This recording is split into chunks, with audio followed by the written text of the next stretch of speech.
Good morning. So, I woke up this morning and I was kind of thrown around the idea of a video that I wanted to talk about. Okay, it's like, you could find anything you want to on US coinage all over YouTube, all over the internet.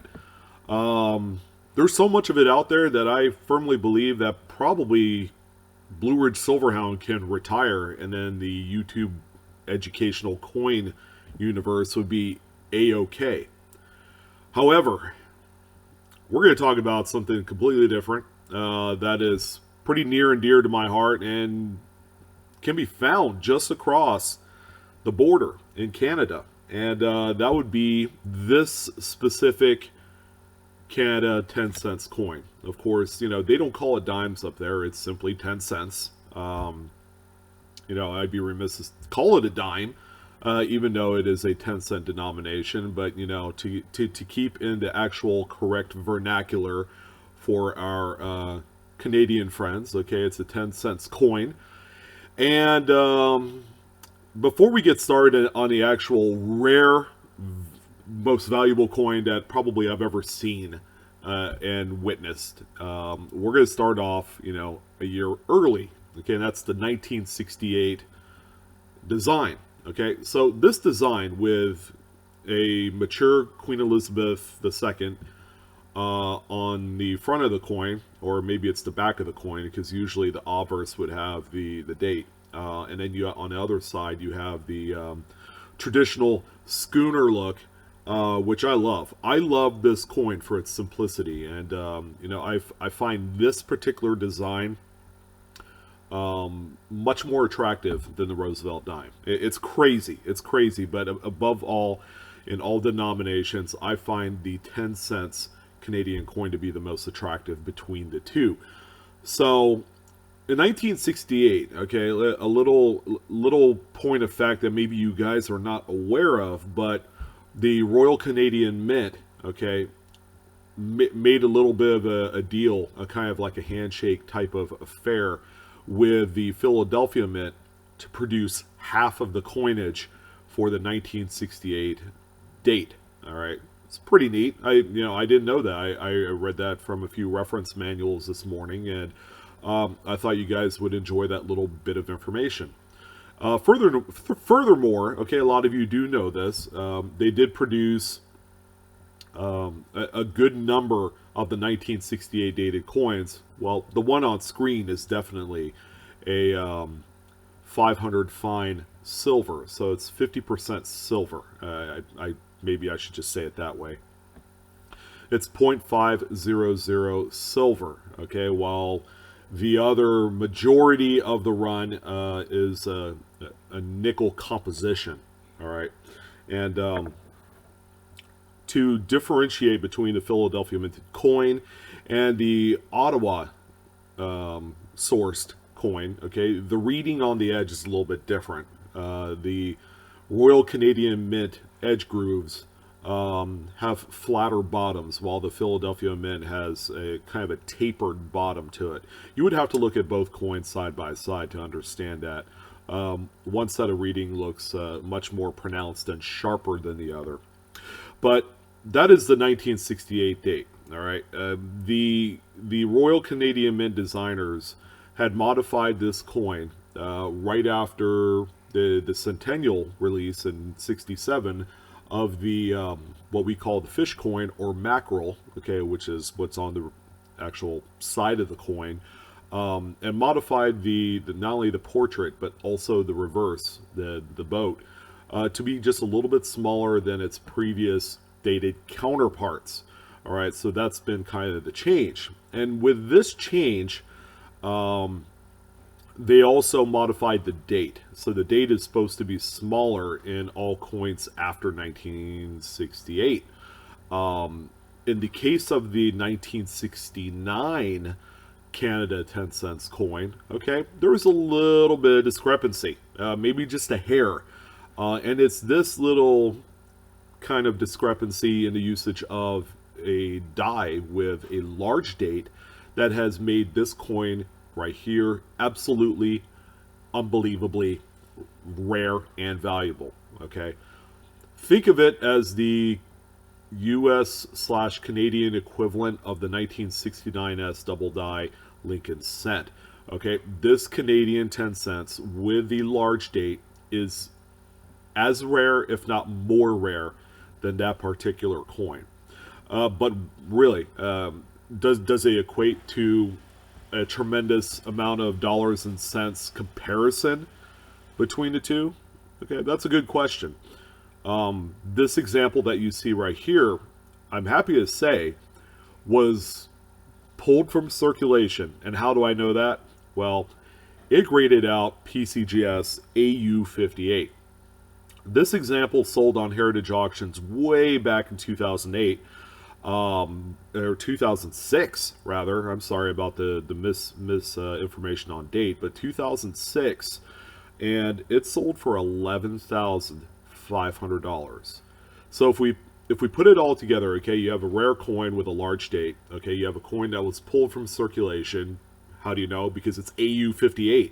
All right, it's not mint state anymore. It's clanged around in pocket change for a while. It's sold on Heritage Auctions in excess of the 5-figure mark, $10,000, and yeah, you know, this firmly puts this coin among the top rare 10 cents coins in North America. All right, and there are no other business strike Roosevelt dimes that even come close to this. You know, not you know, and not to put down that series, but you know, there are a number of dimes or 10 cent coins within the Canadian series, you know, that are worth quite a bit of money. So this coin right here has had one other offer, okay, because you know, you could buy the coin on Heritage Auctions and then you'll still own it, but you're entertaining offers as well. So it's kind of been re-entered into the market after the sale as being available for X amount of money. So you could send the owner an offer, and it has indeed had one offer since that 2006 sale, and it's for $14,000. The seller did not accept because it was shown as a separate sale for that dollar amount. So some you know, anonymous buyer offered to buy it for $14,000, which is $2,500 more than the original sold price 7 years prior.